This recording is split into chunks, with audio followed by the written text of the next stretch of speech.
Hi, welcome back. It's May 1st, 2022. The Terrea Zumeta Memorial Food Forest. Old Growth Orchard and Nursery. Why I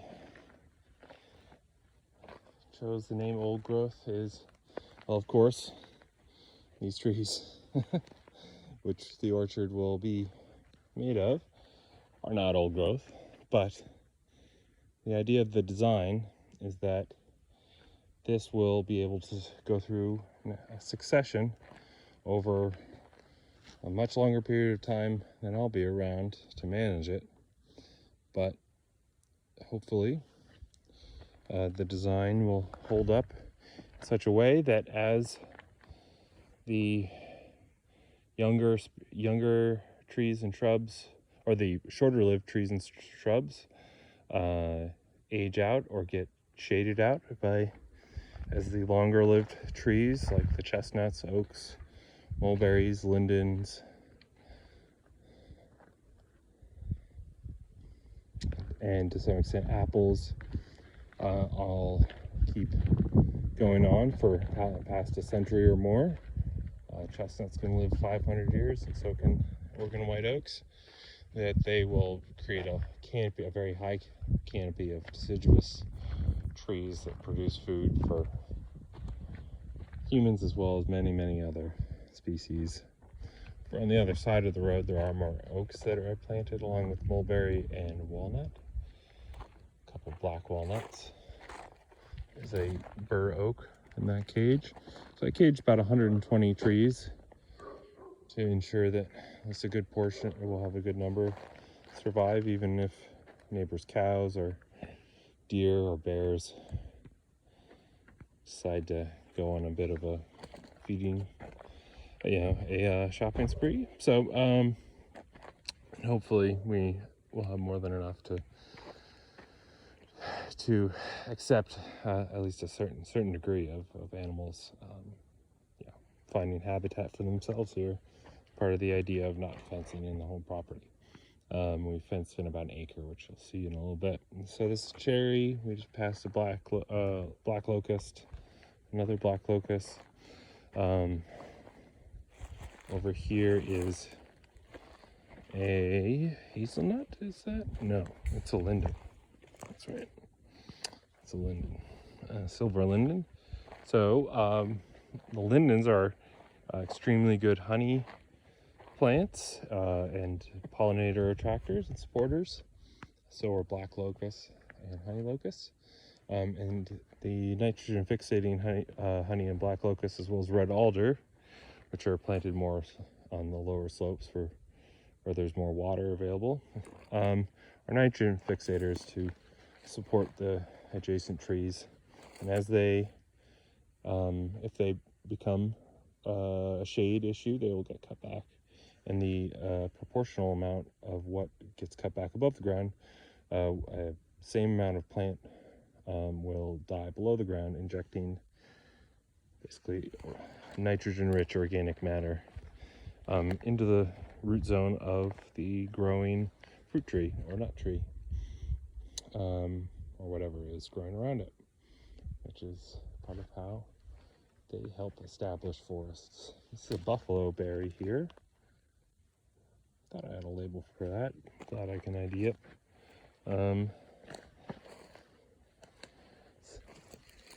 A elderberry, a black elderberry, which is struggling along. We had a late frost in late April. There's another black locust and a pear. Has been grafted over to an Asian pear. And there's several other berry pears in this area. There's a cherry over here. Mountains just peeking out behind the ridgeline in the background. There's an apple, uncaged, black locust up above. Another Ashworth bur oak that's in the sun, or the sun is right behind. There's a mulberry in the back there. Elderberry down here.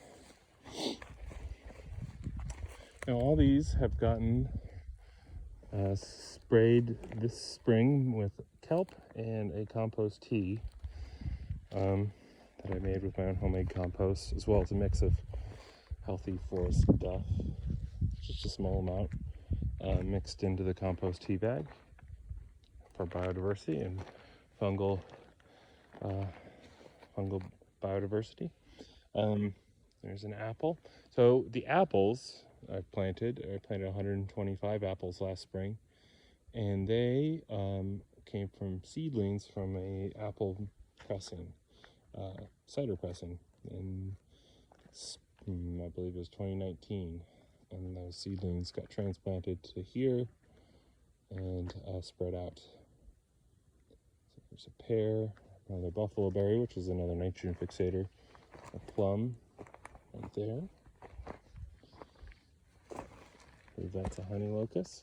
That's the label. Starting to get decent twig identification. A white mulberry.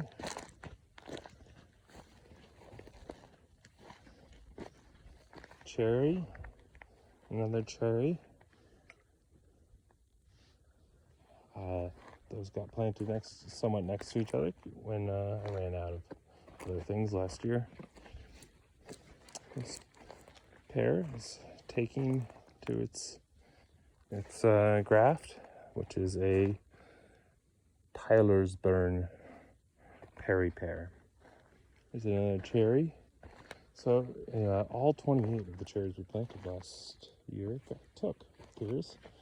A lot of them are gonna have yet to be grafted though. There's an alder tucked in there behind that stump. There's a little lizard running around. Another cherry. So 100% of the cherries took. About 65% of the mulberries and 65% of the pears took. No, I should say 80% of the pears, 65% of the stone fruit, like the two different varieties of rootstock. There's an apple, but the two different varieties of prunus stone fruit rootstock. Not as high a success rate, but I planted 50 of those, so 32 of them should be enough. Plus another, I believe I planted another 10 this spring. I will graft those to a variety of different things. It's a red alder. Might be a little too dry up here for red alder. It seems to do better and better as you go down the slope. Here we have that is a prunus rootstock. Prunus being stone fruit, so graft apricots, or plums, not pears. That's a palm fruit. So stone fruit would be apricots, plums, peaches, nectarines, and their interspecific hybrids. Pyrus communis, that is the Latin name of common pear rootstock. Some chestnuts planted down here.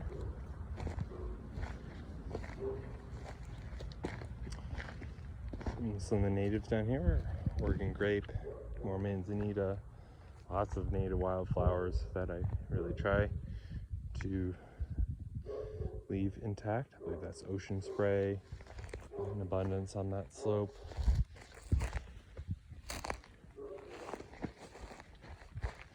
I have a chestnut along this north side.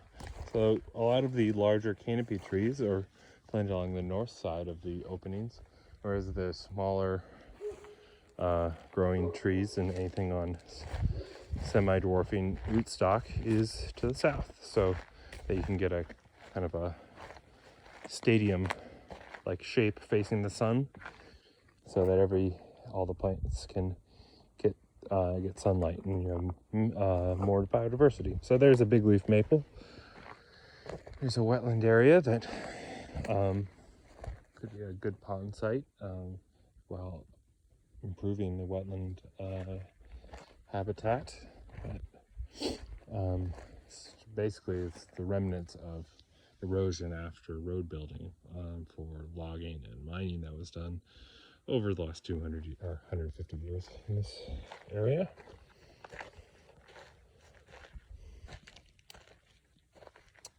Oregon ash, big leaf maple up here and straight ahead, and elderberry, chestnut. There's tan oaks planted down in the shady areas, partial shade of that ravine. Another black elderberry.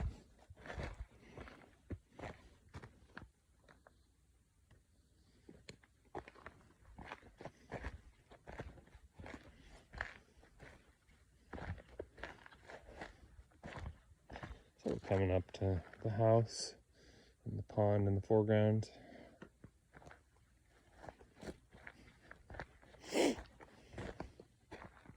So linden back there for attracting pollinators. This big leaf maple that didn't make it through the hot summer. Gooseberry, Oregon ash. Porterford cedar, or no, inside cedar planted down there. And as a gift after my mom's passing from a friend's property nearby. There's another big leaf maple. I think I'll forego going down that ravine to see that cedar. We'll just have to trust it's there. So here we have the pond, which got expanded last spring or summer to not so much for, I could have gotten a lot more water holding capacity, but instead I went for habitat with shallows and diverse depths and areas with lots of woody debris, places for little animals to hide and get shade, and creates differentials in temperature and oxygen levels, and the temperature differential creates a little bit of current through thermosiphon. So in the foreground here we have aronia, which is a medicinal berry. And then behind that there's Oregon ash, which is it is wet feet tolerant. It has been underneath 6 inches of water because the overflow over there is above it. There's a little vine maple down there. Crab apple, the native Pacific Northwest crab apple. All these are wet feet tolerant trees. And they also happen to create really nice fall color. Another vine maple here. So this will have great fall color to look at from the house. There's an alder to support all the other plants around it. We have some irises. I believe these are Japanese bearded iris. As well as those.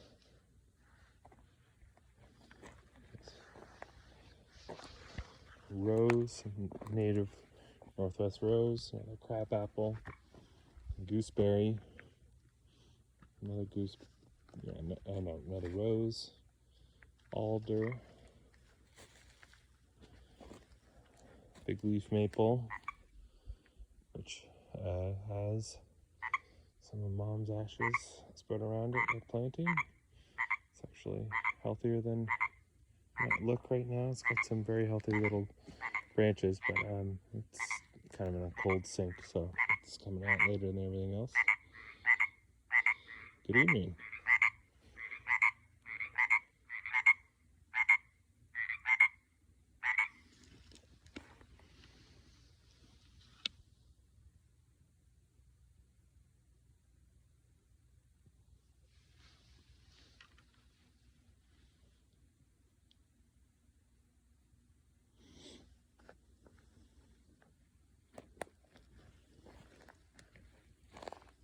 So this is a spot, another perspective pond area. This a small one that would overflow into the pond below, and it could recirculate the water through them pretty easily with a solar pump for aeration. Let's see, we have another native rose, gooseberry, native rose, aronia. I believe that's all. These thorny plants are to discourage the cattle that our neighbor has trouble keeping in from going up this slope. As you can kind of see, they do sometimes. There's an Oregon ash back there. Some more, let's see, service berries, gooseberries, an alder. This hugelkultur bed built by Kristen on the excavator when I was worn out. Planted with strawberries here, got some garlic mixed in, some just recently transplanted, very, very unhappy citrus above that we'll see how it does. Got frozen well in pots that were too small to be out in that type of cold that late in the spring last week. Gooseberry, somewhat the healthiest one is a lime. I believe a Persian lime. Strawberry guava there, and another gooseberry. Back behind it is a cherry. That's a Craig's Crimson. It's grafted to Craig's Crimson, but yeah, it looks like the buds are starting to get bud swell on the graft. Oregon grape. A native currant with the pink flowers. Great hummingbird plant. An alder, another gooseberry right there. Some garlic popping up.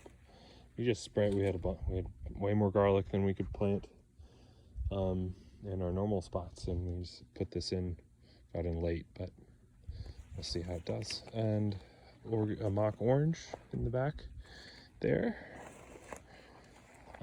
This is crimson clover, the cover crop for the most part, with some weeds mixed in. The soil for this came from the pond expansion, which is good multi-benefit thing. And so thimbleberry right there, and another Northwest native crabapple. Whew. We have a lot of trees. So I'm gonna make my way up the hill, and so we're not looking in the sun. I'm gonna pause it and start from the top and come back.